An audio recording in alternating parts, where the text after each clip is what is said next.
ఆదిలాబాద్ జిల్లా కేంద్రంలోని railway station వద్ద గుర్తు తెలియని వ్యక్తి భిక్షాటన చేస్తూ జీవనం సాగించేవాడు.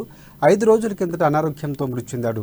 సదరు వ్యక్తికి కుటుంబ సభ్యులు, బంధువులు ఎవరూ లేకపోవడంతో అనాథ శవంగా భావించారు. ఇక విషయం తెలుసుకున్న మానవ సేవ మాధవ సేవ స్వచ్ఛంద సంస్థ సభ్యులు రిమ్స్ మార్చి నుంచి తిర్పెల్లి శ్మశాన వాటికకు మృతదేహాన్ని తరలించి హిందూ సాంప్రదాయ పద్ధతిలో అంత్యక్రియలు నిర్వహించి మానవత్వాన్ని చాటుకున్నారు.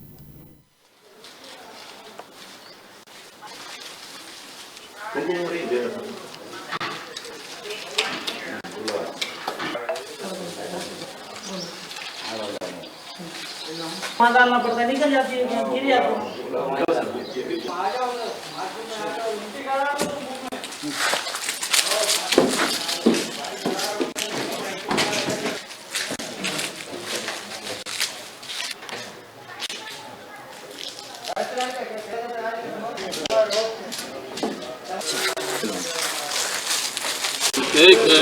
राम नाम सत्य है, नाम सत्य है, राम नाम नाम सत्य है, राम नाम।